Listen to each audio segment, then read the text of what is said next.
पूर्वांचल की। हमारे साथ यहां पर कबीर पंथ से, मगहर से आए हुए श्री हरिशरण शास्त्री जी और संत दुर्गेश दास जी हैं।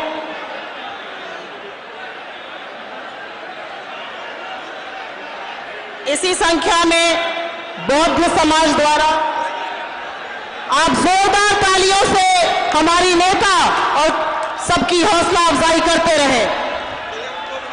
बौद्ध समाज से भंतेशील वचन जी हैं।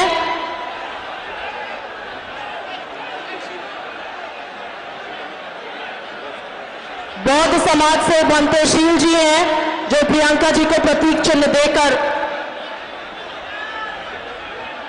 गौतम बुद्ध के निर्वाण की भूमि है पूर्वांचल। इसी क्रम में निषाद समाज के द्वारा स्मृति चिन्ह भेंट किया जाएगा।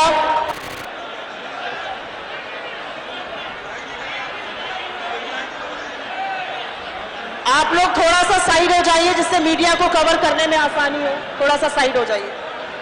इसी क्रम में मैं जिला अध्यक्षों को आमंत्रित करती हूं। गोरखपुर की जिला अध्यक्ष निर्मला पासवान जी,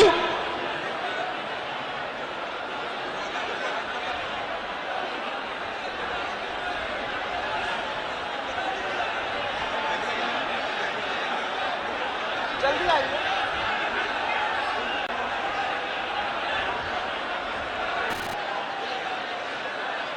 बस्ती के जिला अध्यक्ष अंकुर वर्मा जी, देवरिया से रामजी गिरी जी,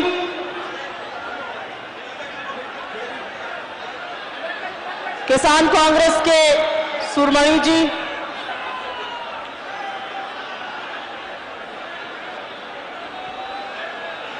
अंकुर वर्मा जी, देवरिया से रामजी गिरी जी,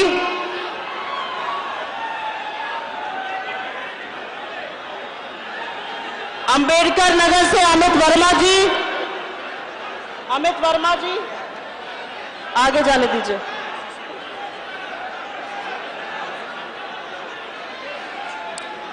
अंबेडकर नगर से अमित वर्मा जी, महाराजगंज से शरद कुमार सिंह बबलू जी, संत कबीर नगर से प्रवीण चंद्र पांडे जी, सिद्धार्थ नगर से काजी सुहेल जी और कुशीनगर से राजकुमार सिंह जी। आप सब लोग कृपया अपना स्थान ग्रहण कर लें।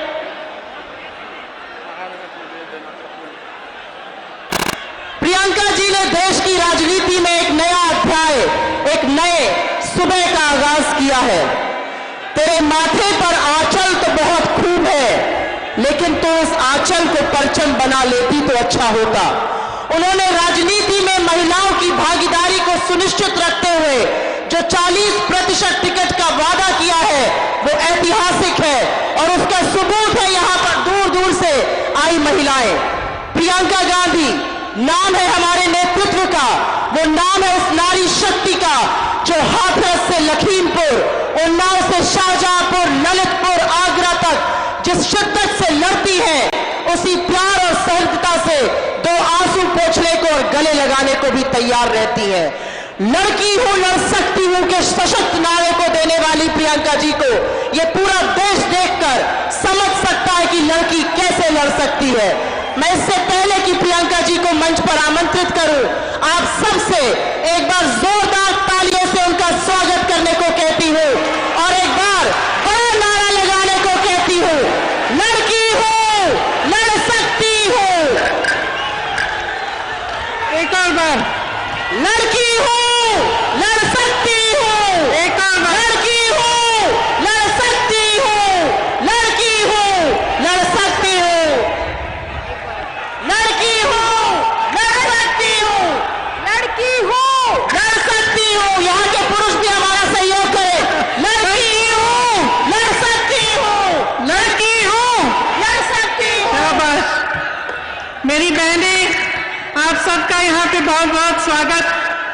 भूपेश बघेल जी, अजय कुमार लल्लू जी, आराधना मोना जी, सलमान खुर्शीद जी, आरपीएन सिंह जी, नसीमुद्दीन सिद्दीकी जी, कमल किशोर कमांडो जी, जितेंद्र सिंह जी, मोहम्मद मुकीम जी, लालचंद निषाद जी, हरद्वार पांडे जी, अखिलेश प्रताप सिंह जी, राम जियावन जी, अमरीश पांडे जी, निर्मला पासवान जी, पप्पू चौधरी जी, यहाँ के पूर्व विधायक, पूर्व नेतागण और सारे फ्रंटल्स, महिला के भी अध्यक्ष, यूथ कांग्रेस, एनएसयूआई के मेरे भाई बहन, आप सबका बहुत बहुत स्वागत।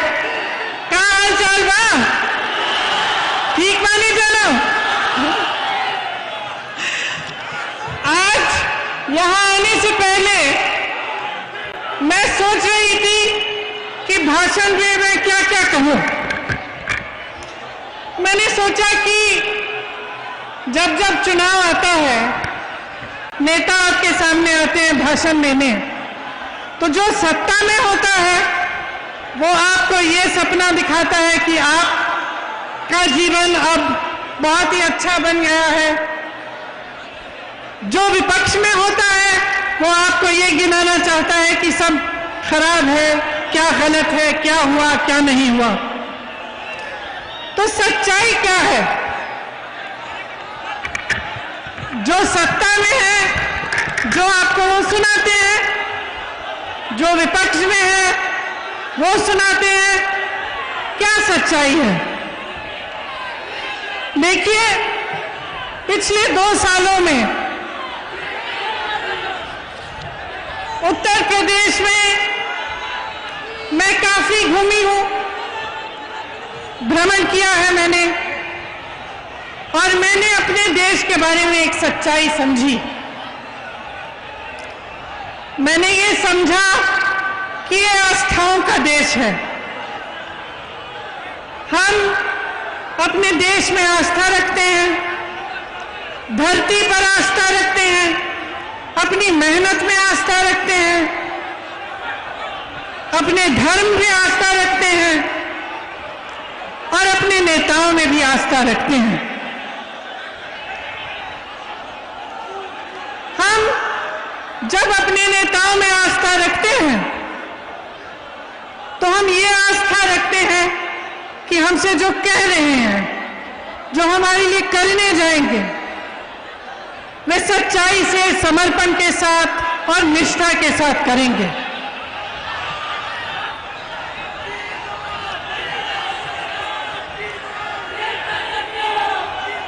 जब हम बड़े बड़े विज्ञापन देखते हैं और उन विज्ञापनों में हमें बताया जाता है कि विकास आ गया है, कि बहुत काम हो रहा है, तो आस्था की वजह से हम कभी कभी ये सोचते हैं कि अगर इतना बड़ा विज्ञापन है, इतनी बड़ी प्रोपेगेंडा है, तो हो सकता है कि कहीं पे विकास जरूर आया होगा। शायद मेरे द्वार पे नहीं आया, लेकिन कहीं और तो जरूर आया होगा। अगर प्रधानमंत्री जी कह रहे हैं, मुख्यमंत्री जी कह रहे हैं, तो कहीं इस बात में सच्चाई होगी। इसी तरह से जब हम प्रधानमंत्री जी को अपने 8,000 करोड़ के हवाई जहाज में इटली जाते हुए देखते हैं, तो हमारे मन में ये बात आती है कि शायद हमारे देश की शोभा बढ़ा रहे हैं। लेकिन देखिए, सच्चाई आप जी रहे हैं। मैं जहां जहां जाती हूं तो ये जो इश्तिहारों में, विज्ञापनों में देखती हूं, इससे एकदम अलग एक आसमान जमीन के फर्क की सच्चाई में देखती हूं। मैं कुछ महीनों पहले प्रयागराज में बसवाड़ा गांव गई थी। एक निषादों का गांव है। जब मैं वहां गई तब पुलिस और प्रशासन ने निषादों की नाव जला डाली थी। बहुत ही संकट में थे गांव वाले। मुझे तट तक ले गए दिखाने के लिए कि कैसे बेहाल कर दिया था उनके नावों को, किस तरह से राख बना दिया था। नाव निषादों की मां होती है, उनकी जीविका होती है। आप जानते हैं कि अगर किसी का अधिकार है नदी पे तो निषादों का अधिकार है। इस सरकार ने वो अधिकार छीना। इस सरकार ने उनको पीटा। जब उन्होंने आवाज उठाई कि हमारी नाव को ऐसे जलाया क्यों, तो उनको पीटा और उनको प्रताड़ित किया। इसी तरह से जहां जहां मैं जाती हूं, मैं लखीमपुर खेरी गई, आप सबने देखा होगा। लखीमपुर खेरी में जिस तरह से किसानों की हत्या की गई और उनकी बिल्कुल सुनवाई नहीं हुई,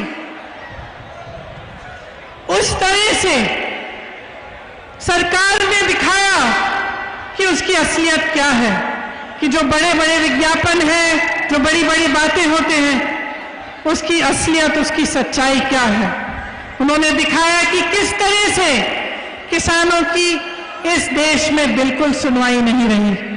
आज अगर किसान प्रताड़ित है, त्रस्त है, तमाम समस्याओं से जूझ रहा है, तो सरकार उसकी इतनी भी मदद करने के लिए तैयार नहीं है। इसी तरह से आप किसी भी वर्ग को लीजिए, दलितों को लीजिए, बुनकरों को लीजिए, पिछड़े वर्ग को लीजिए, कोई भी गरीब हो, अल्पसंख्यक हो, ब्राह्मणों के साथ भी भयंकर शोषण हुआ है। गुरु गोरखनाथ जी के विचारों से ठीक विपरीत योगी आदित्यनाथ जी का शासन चल रहा है। गुरु गोरखनाथ जी कहते थे, मन में रहिना, भेद न कहिना, बोलिवा अमृत वाणी, अगिला अग्नि होएवा हे अवधू, तो आपन होएवा पानी। लेकिन आज ये सरकार जनता के प्रति आग उगल रही है, हर रोज जनता पर आक्रमण कर रही है। आप लखीमपुर खेरी को देखिए तो आगरा को देखिए, जहां पे 30 दलितों को उठाकर 3 दिनों के लिए पुलिस के थाने में रखकर निर्ममता से मारा, पीटा। मैं उस परिवार से मिली, उस लड़की से मिली जिसके पति की हत्या उसके सामने पुलिस ने मार मार के की। जो उसने मुझे बताया, मैं यहां इस मंच पे दोहरा भी नहीं सकती कि क्या दृश्य उसको देखना पड़ा। और उसका 1 महीने का बच्चा, अभी भी दूध पीने वाला बच्चा है, उसके लिए कोई सहायता नहीं आई सरकार की तरफ से। उसी तरह से जहां जहां मैं जाती हूं, मैं सिर्फ यही दुख देखती हूं कि जहां संकट है, जहां मुश्किल है, जहां संघर्ष है, वहां सरकार अपना चेहरा दूसरी तरफ कर लेती है और मदद नहीं करती। आप किसान हैं, आपने अभी बताया बघेल जी से कि धान के लिए आपको कितना मिलता है। बघेल जी ने कहा कि कांग्रेस की जहां सरकार है छत्तीसगढ़ में, वहां 2500 का मिल रहा है। खाद, खेती, फसल सब बड़े बड़े उद्योगपति, खरबपतियों के हाथों में दे दी गई है। आज खाद के लिए लाइन में खड़े होकर लोग मर रहे हैं। कल मैं ललितपुर गई थी, परसों, वहां 4 लोगों के पास गई, 4 घरों में गई मैं। 2 लोगों ने आत्महत्या की क्योंकि खाद की लाइन में खड़े थक गए, खाद नहीं मिली।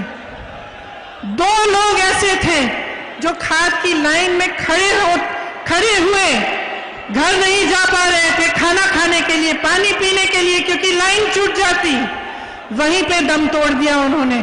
जब मैं उनके परिवारों से मिली, घर में मैंने देखा कुछ नहीं था, सिर्फ कर्ज में डूबे हुए थे, 3-4 लाख रुपयों के कर्ज में डूबे हुए थे।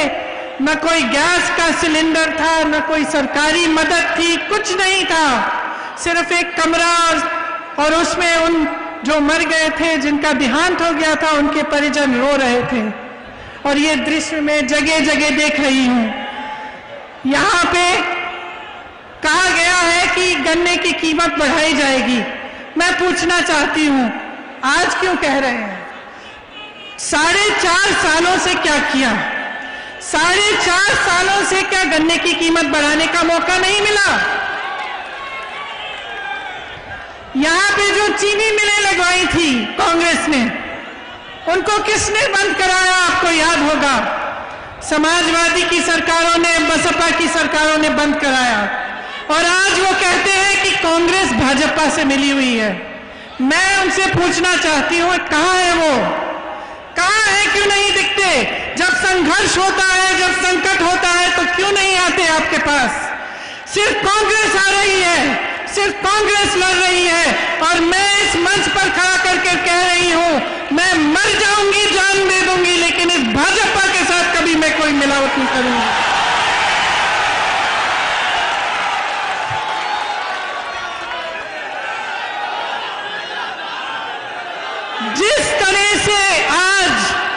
जिस तरह से आज महंगाई ने आपके जीवन खराब कर दिए हैं, जिस तरह से आप जूझ रहे हैं कि 1000 रुपए का पेट्रोल डीजल, 900 रुपए, 1000 रुपए में सिलेंडर, आप कैसे गुजारा करते हैं? मैं जानना चाहती हूं, कैसे गुजारा कर रहे हैं?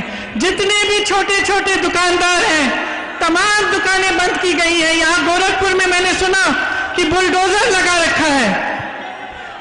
और आप सबके रोजगार जो कोरोना में खत्म हुए, क्या आपके लिए सरकार ने कुछ किया, मदद की? कबीरदास जी कहते थे, साईं इतना दीजिए जामे कुटुंब समाए। भाजपा का मुझे लगता है कि विचार ये है कि जनता से लूट लूट के पूंजीपतियों को दो पहुंचाए। महंगाई इतनी बढ़ाओ कि जनता त्राही त्राही चिल्लाए। आप सब जानते ही हैं कि पिछले 7 सालों में जब से केंद्र की सरकार, भाजपा की सरकार केंद्र में आई है, तब से तमाम परिवारों की आय घटी है। देश का किसान हर दिन सिर्फ 27 रुपए कमाता है और प्रधानमंत्री जी के खरबपति मित्र एक दिन में 1000 करोड़ रुपए कमाते हैं। जब आपके लोन माफी की बात होती है तो सरकार कहती है पैसा नहीं है। उनके लोन कब से माफ किए हुए हैं आप उनसे पूछिए। सारी संपत्तियां इन्होंने बेच डाली हैं। कांग्रेस ने रेलवे बनाए, हवाई अड्डा, सड़कें, सब कुछ आपको बना कर दिया। एक एक करके सारा बेच रहे हैं। कहते हैं कि 70 सालों में क्या किया? मैं कहती हूं कि 70 साल की मेहनत इन्होंने 7 सालों में गवा दी है।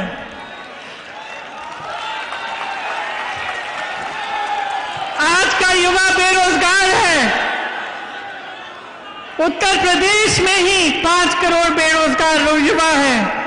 आपको शायद मालूम नहीं होगा, लेकिन 3 युवा हर रोज आत्महत्या करते हैं बेरोजगारी की वजह से। 10 लाख सरकारी नौकरियां खाली पड़ी हैं। भर्तियों में जबरदस्त भ्रष्टाचार है। यहां गोरखपुर में भी विश्वविद्यालय की भर्ती में बहुत भ्रष्टाचार हुआ। सुनिए, सिद्धार्थनगर में शिक्षा मंत्री के भाई को सवर्ण गरीब का प्रमाण पत्र मिला है ताकि उसको नौकरी मिले, लेकिन जो गरीब है उसको कोई ऐसा प्रमाण पत्र नहीं मिल रहा है, उसके लिए नौकरी नहीं है। आपने देखा है कि हर जगह अपराधियों का तांडव है। इसके साथ साथ जो रक्षक है वो भक्षक बन गया है। आज पुलिस ने जनता को बहुत प्रताड़ित किया हुआ है। ना अपराधी काबू में आ रहे हैं, ना पुलिस काबू में आ रही है। कल अमित शाह जी का मैं एक भाषण देख रही थी, गृह मंत्री हैं। वो कह रहे थे कि अब उत्तर प्रदेश में अपराधियों को ढूंढना पड़ता है तो दूरबीन की जरूरत पड़ती है, लेकिन उनके साथ में कौन खड़ा था? उनके साथ में कौन खड़ा था? उनके साथ अजय मिश्रा नहीं खड़े थे जब वो ये कह रहे थे। मैं कहना चाहती हूँ, दूरबीन छोड़िए, चश्मे लगाइए। आपके साथ मंच पे खड़े होने वाले के बेटे ने किसानों के साथ क्या अत्याचार की है, उसके खिलाफ कार्रवाई करिए। ये देश की जनता जानना चाहती है कि क्या न्याय की उम्मीद नहीं बची है देश में? क्या सिर्फ अपराध का बोलबाला है? क्या गरीब की कोई सुनवाई नहीं है? सिर्फ बड़े बड़े अरबपतियों खरबपतियों की सुनवाई है? सही कह रहे हैं आप, बड़े बड़े खरबपतियों की ही सुनवाई है इस देश में। आपने बार बार ये देखा है, लखनऊ में विवेक तिवारी को पुलिस ने गोली से मारा। कानपुर के एक व्यापारी मनीष गुप्ता यहां आए थे गोरखपुर, उनको होटल से उठाकर पुलिस स्टेशन में ले जाके मार डाला। उनकी पत्नी ने मेरे से पूछा, मैं क्या करूंगी, मैं क्या करूंगी? मैंने फोन पे उनसे बात की। उन्होंने कहा, मेरी सहायता कौन करेगा, मुझे न्याय कौन देगा? मैंने आगरा की बात की, वहां अरुण वाल्मीकि के परिवार को इस तरह से उन्होंने मारा पीटा, वो बात मैं आपको सुना चुकी हूं। तो आप बताइए, जब जनता में इस तरह के संकट आते हैं और जनता को ये समझ में आ जाता है कि उसकी सुनवाई नहीं है, कि सरकार उसके लिए खड़ी नहीं हो रही है, उसकी मदद के लिए नहीं है, तो देश और प्रदेश में क्या होता है? जो आस्था नेताओं में होती है वो हिलती है, और जब वो आस्था हिलती है तब आपकी एक बहुत बड़ी जिम्मेदारी होती है कि आप प्रश्न पूछें। आप ये पूछें कि ये हमारे साथ क्यों हो रहा है। जो आपने वादे किए, जो आपने मंच पे खड़े होकर हमें बताया, उसके बारे में आप क्या कर रहे हैं? और मेरी बहनों को देखिए, बहुत सारी मेरी बहनें यहां आई मेरी बातों को सुनने के लिए, किस तरह से संघर्ष करती हैं। एक महिला का जीवन संघर्ष का जीवन होता है। घर पे संघर्ष करती है, बाहर जाती है, खेती करती है, घर आकर सबके लिए खाना पकाती है, देखभाल करती है, सबका तमाम संघर्षों का सामना खुद करती है। महिलाओं पर जिस तरह से अत्याचार उत्तर प्रदेश में हुआ है इन 5 सालों में, वो आप मेरे से अच्छी तरह जानते हैं। उन्नाव में आपने देखा क्या हुआ। एक लड़की के साथ अपराध किया, अत्याचार किया, उसको जला दिया गया। दूसरी को के खिलाफ ऐसी साजिश की कि जब वो केस सुनने के लिए जा रही थी सड़क पे, उसका एक्सीडेंट करा दिया गया। हाथरस में आपने देखा क्या हुआ। हाथरस में ये परिस्थिति बनी कि उस महिला के परिजन उसको देख भी नहीं पाए, उसकी जब चिता जलाई गई। पुलिस प्रशासन ने उसकी चिता जला डाली। महिलाओं को अपनी लड़ाई खुद लड़नी पड़ेगी।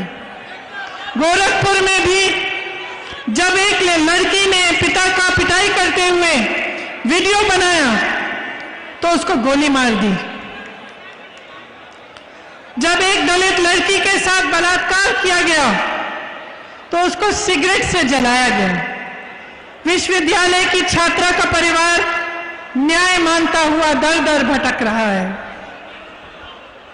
मैं अपनी बहनों से कहना चाहती हूं कि मैं आपके लिए लड़ूंगी, कांग्रेस पार्टी आपके लिए लड़ेगी, और मैं आपको वो शक्ति देना चाहती हूं जिसके जरिए आप खुद अपनी लड़ाई मजबूती से लड़ पाएंगी। 40% महिलाएं जब राजनीति में आएंगी तब राजनीति को बदल डालेंगी, ये मेरा दावा है। क्योंकि महिलाओं में करुणा है, महिलाएं बहुत समझदार होती हैं, लड़ने की क्षमता होती है महिला में, और जितने अत्याचार महिलाओं के साथ हो रहे हैं उनका सामना हम ऐसे करेंगे, जब हम राजनीति में और महिलाएं आएंगी तब हम सामना करेंगे। क्योंकि जब महिला को परेशान किया जाएगा वो हमारे पास आएगी, महिलाओं के पास आएगी, तो हमें वो संवेदना भी होगी और वो शक्ति भी होगी कि हम उसकी मदद कर पाए।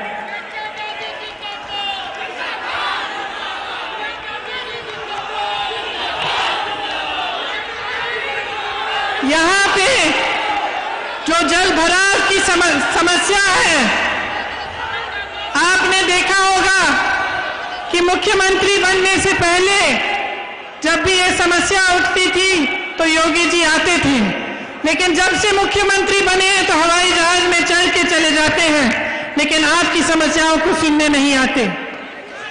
जिस तरह से इनकी सरकार ने जन जन की रोजी रोटी खत्म की है, ये आप अच्छी तरह से जानते हैं। कोरोना के समय जिस तरह से सरकार ने आक्रमण किया पब्लिक पे कि जो ऑक्सीजन मांग रहा था उसके खिलाफ कार्रवाई की गई, उसको कहा गया कि तुम्हारी जमीन जब्त कर देंगे। जो परेशान था, जो हॉस्पिटल का वीडियो निकलता था कि अस्पताल में परेशानी है, तो उस हॉस्पिटल को दबाया जाता था, वहां जाकर प्रताड़ित किया जाता था। मदद नहीं आई, सहायता नहीं हुई, कितने लोगों की कोरोना से मौत हुई। आपने देखा कि नदी में लाश किस तरह से बह रही थी, लेकिन सरकार की तरफ से कुछ मदद नहीं आई। जिनकी रोजी रोटी कोरोना की वजह से भी छिन गई, आज तक उनको सहायता नहीं मिली है। कांग्रेस पार्टी ऐसे कमजोर परिवारों को 25,000 रुपए की नकद आर्थिक सहायता देगी।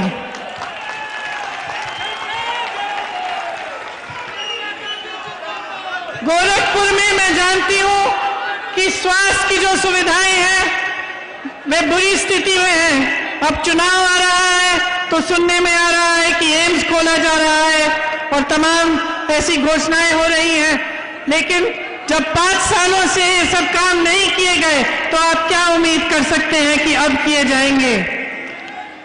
यहाँ पे पूर्वोत्तर रेलवे का मुख्यालय है, आप जानते हैं कि अब रेलवे भी बेची जा रही है, उसका भी प्रयास है, और जो तमाम लोग रेलवे के जरिए रोजगार पा रहे हैं उनका क्या होगा, ये सवाल अब पूछने का वक्त आ गया है। आपके पास यहाँ आकर बहुत सारे खोखले वादे किए गए।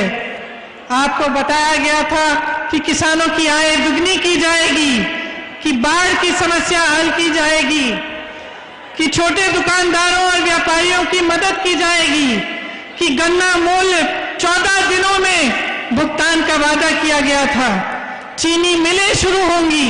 आप बताइए कितने चीनी मिल बंद पड़े हैं, किसी ने शुरू किए? कहा गया था कि हवाई चप्पल वालों को हवाई जहाज में यात्रा कराई जाएगी।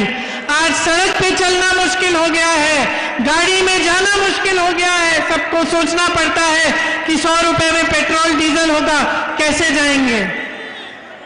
यहां पे गुरु गोरखनाथ जी की वाणी का विपरीत हुआ है। बुलडोजर चलाए गए हैं, आपकी संपत्ति को जब्त करने की बात की गई है, जेल में डालने की, धमकाने की बात की गई है। तो एक समय आ गया है कि आप जो अपने नेता में आस्था रखते हैं उस पर एक प्रश्न उठाइए कि यहां पे जिसने आपको इतने वादे किए उसमें से एक भी वादा पूरा नहीं हुआ।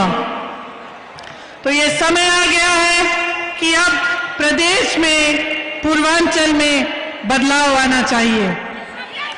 अगर आप जागरूक नहीं बनेंगे, अगर आप प्रश्न नहीं उठाएंगे, तो उत्तर प्रदेश इस खाई में से नहीं निकल पाएगी। सच्चाई ये है कि धर्म और जाति के नाम पर आपकी भावनाओं और आपकी आस्था के साथ खिलवाड़ किया गया है। ये सच्चाई है। इस सच्चाई को पहचानिए। इस सच्चाई को पहचानिए कि एक नेता का सबसे बड़ा धर्म सेवा होता है।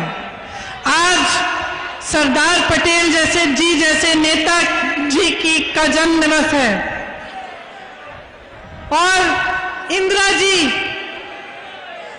जैसी नेता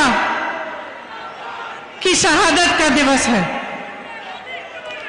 इंदिरा जी ने आपको दिखाया उनके लिए देश के ऊपर कुछ नहीं था।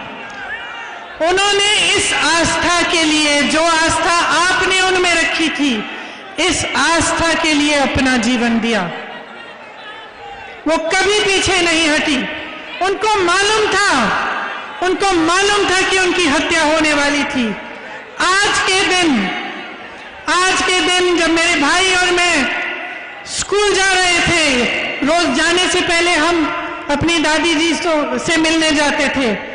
आज ही के दिन उन्होंने मेरे भाई से कहा कि बेटा, अगर मुझे कुछ हो जाएगा तो रोना मत।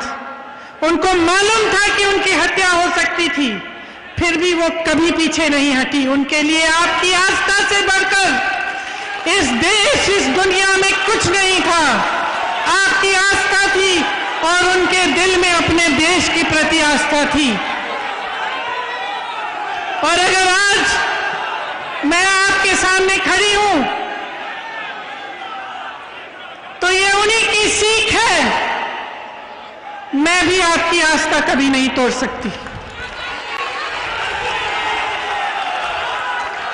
इसीलिए जो बातें मैं अभी आपके सामने रखना चाह रही हूं, जो कांग्रेस पार्टी की प्रतिज्ञाएं हैं, मैं उसी आस्था से रखना चाहती हूं। मैं कहना चाहती हूं कि जो प्रतिज्ञाएं हैं वो पूरी होंगी, नहीं तो मैं यहां इस मंच से आपके सामने नहीं कहूंगी कि अगर हमारी सरकार आएगी तो मछली पालन को कृषि का दर्जा दिया जाएगा। जो सुविधाएं और छूट कृषि के लिए हैं, मछली पालन में वो सब लागू होंगी। बालू खनन और मछली पालन में निषाद समाज को अपना अधिकार वापस दिया जाएगा। गुरु मच्छेंद्रनाथ विश्वविद्यालय को यहां पे हम स्थापित करेंगे। किसानों के लिए मैं कहना चाहती हूं कि हमारी ये प्रतिज्ञा है कि हम आपका पूरा कर्जा माफ करेंगे। हमने पहले भी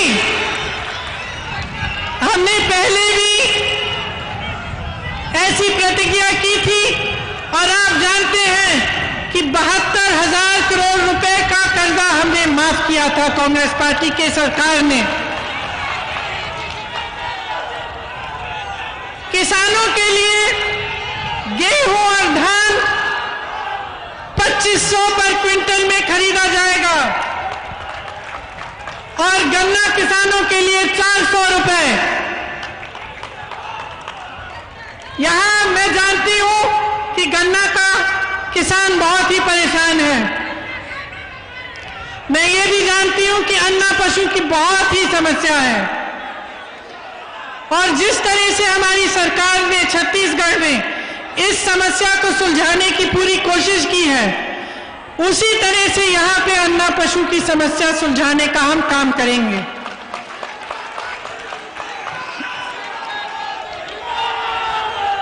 अन्ना पशु की जो समस्या है उसका हम संपूर्ण समाधान निकालेंगे, जिससे पशु भी बचेगा और आपका भी फायदा होगा।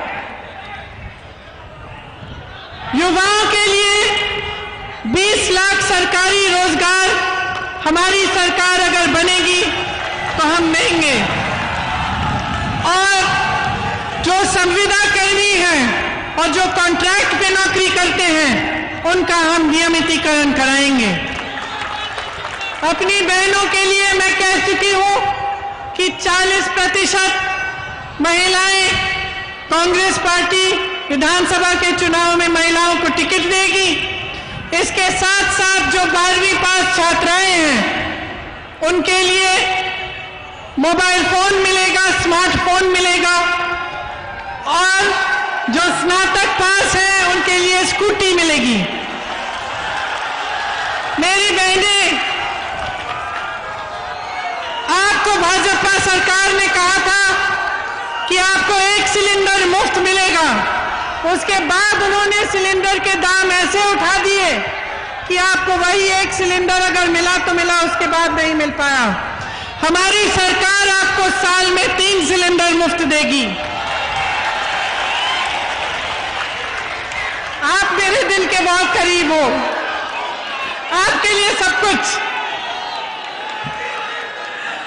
आप जब सरकारी बस में यात्रा करेंगी तो आपकी यात्रा मुफ्त होगी।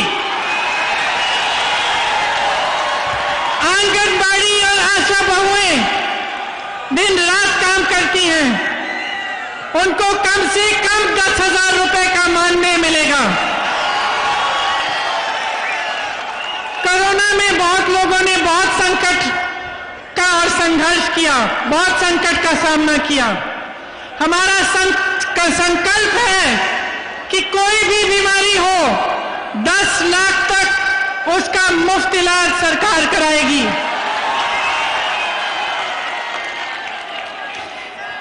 अंत में मैं कहना चाहती हूं कि इंदिरा जी ने कहा था, मेरे शरीर के खून का एक एक कतरा, एक एक बूंद इस देश को समर्पित है। उन्होंने कहा था कि मेरे खून का एक एक कतरा इस देश को जीवित करेगा। आज मैं कहना चाहती हूं कि कांग्रेस पार्टी का एक एक कार्यकर्ता अपना खून बहाने के लिए तैयार है। जो कहते हैं कि हमारा संगठन इस प्रदेश में दुर्बल है, वो इस भीड़ को देखें। ये हमारे संगठन की भीड़ है, ये हमारे संगठन की ताकत है। इस संगठन को बनाने के लिए हजारों लाखों कार्यकर्ताओं ने 2 साल से बहुत ही ज्यादा मेहनत की है, और उनके साथ साथ जिन कार्यकर्ताओं ने 20-30 सालों के लिए इस प्रदेश में कांग्रेस का झंडा उठा रखा, वे खड़े हैं। हमारा संघर्ष जनता का संघर्ष है। उत्तर प्रदेश की भाइयों और बहनों, आपका संघर्ष है। आपकी आवाज हम उठाएंगे, आपके लिए हम लड़ेंगे, आपके लिए हम हाजिर हैं।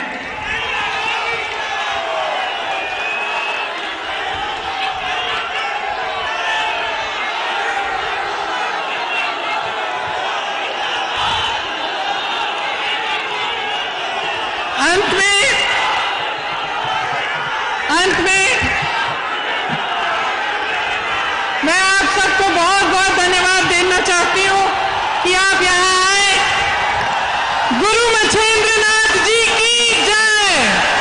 बोलिए मेरे साथ, गुरु मच्छेंद्रनाथ जी की जय, गुरु गोरखनाथ जी की जय। जय हिंद, जय हिंद, जय हिंद। धन्यवाद। हेलो, आशुतोष तिवारी जी आप आइए। और आज इस प्रतिज्ञा रैली में आए हुए इस पूर्व